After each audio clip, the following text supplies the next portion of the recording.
Hope your small group is going well. This past Sunday, we spoke about Abraham. And on our Sunday experience, we only get snippets of the scripture and a very limited time to explain them. And this is really frustrating for me, especially when we come across a character like Abraham. We could spend an entire year talking about Abraham's story. Abraham is considered the father of faith. When God makes his covenant with Abraham in the 15th chapter of Genesis, he promises that he will make Abraham's descendants into a great nation. He says, "Look at the stars. Your descendants will be as numerous as the stars in the heavens." Actually, 3 of the world's major religions arise from the descendants of Abraham. Of course, Judaism, but also through his son Ishmael, the Islamic faith. And then through Isaac to David to Jesus, we have the Christian faith. That's why Abraham is called the father of faith. God makes other covenants with Abraham. For example, in the 17th chapter of Genesis, God makes the covenant of circumcision. As one of the signs of that covenant, he changes Abraham's name, who up to that point was called Abram, and his wife was called Sarai. He changes their names to Abraham and Sarah.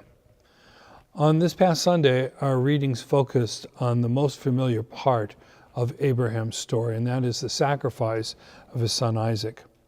But for this reflection, I want to direct you to another part of the story. And I do so because I want to demonstrate how the upper and lower story are connected. More precisely, to highlight the importance of always living the lower story with an eye firmly fixed on our upper story.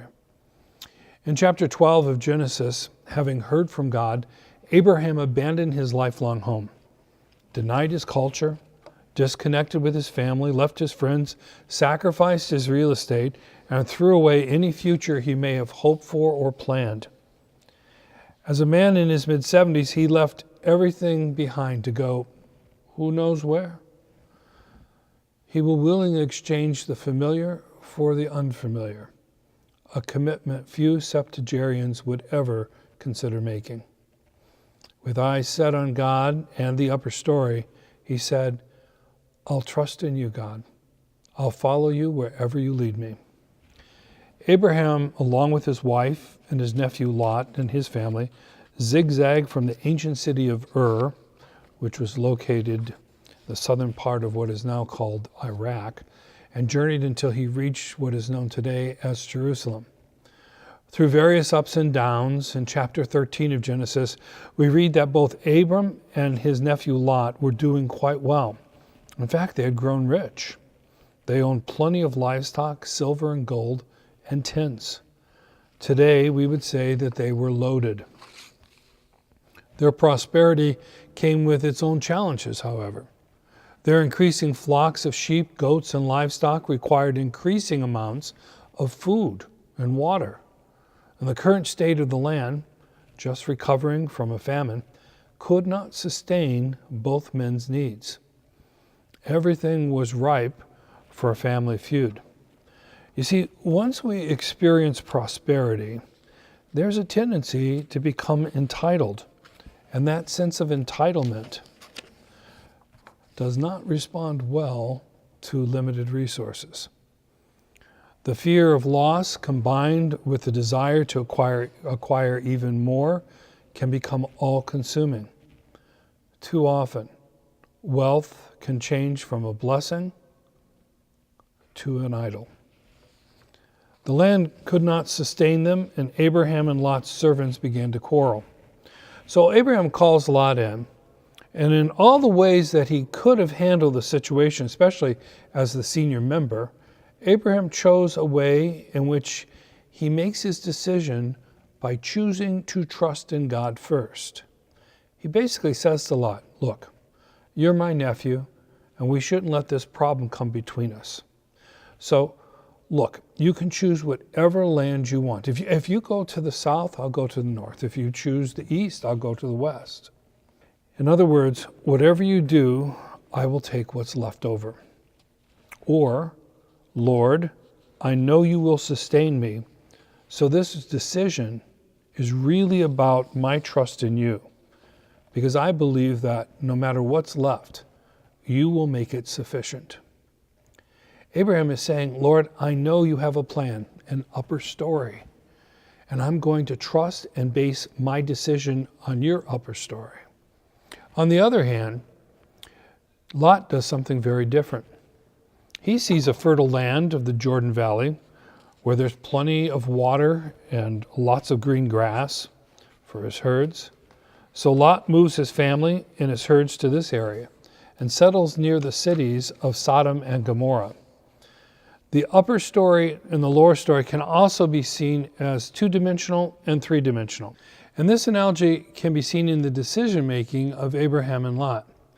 The first represents thinking and planning in a two-dimensional space. It's all horizontal. For Lot, there's no up. In making his decision, he didn't consider God as a factor in shaping his future. He did not consider the upper story at all.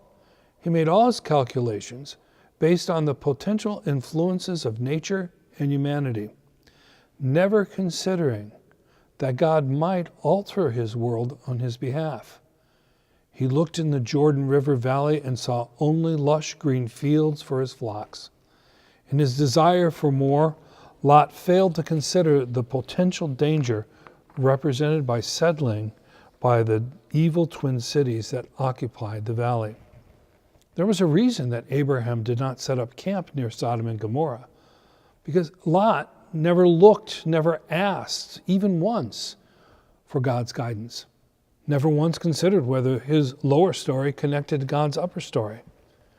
From a strictly horizontal position, from his perspective in the lower story, what he chose is a no-brainer. Consequently, with greed as his guide, he placed himself, his family, and their future in jeopardy. Abraham, on the other hand, did his thinking and planning in a three-dimensional space. In addition to human interaction and the influences of nature, he accounted for the presence of God and sought to align his lower story with God's upper story. While Lot presumed to fend for himself, Abraham depended on God and trusted God to act on his behalf. Lot's plans were selfish, limited by his own ability to observe his surroundings and his own capacity for reason. Meanwhile, Abraham was sensitive to the movement of the Spirit, desiring and seeking the counsel of a loving Father, aware that if our lower stories are to have any meaning and purpose, they need to be aligned with the cosmic upper story.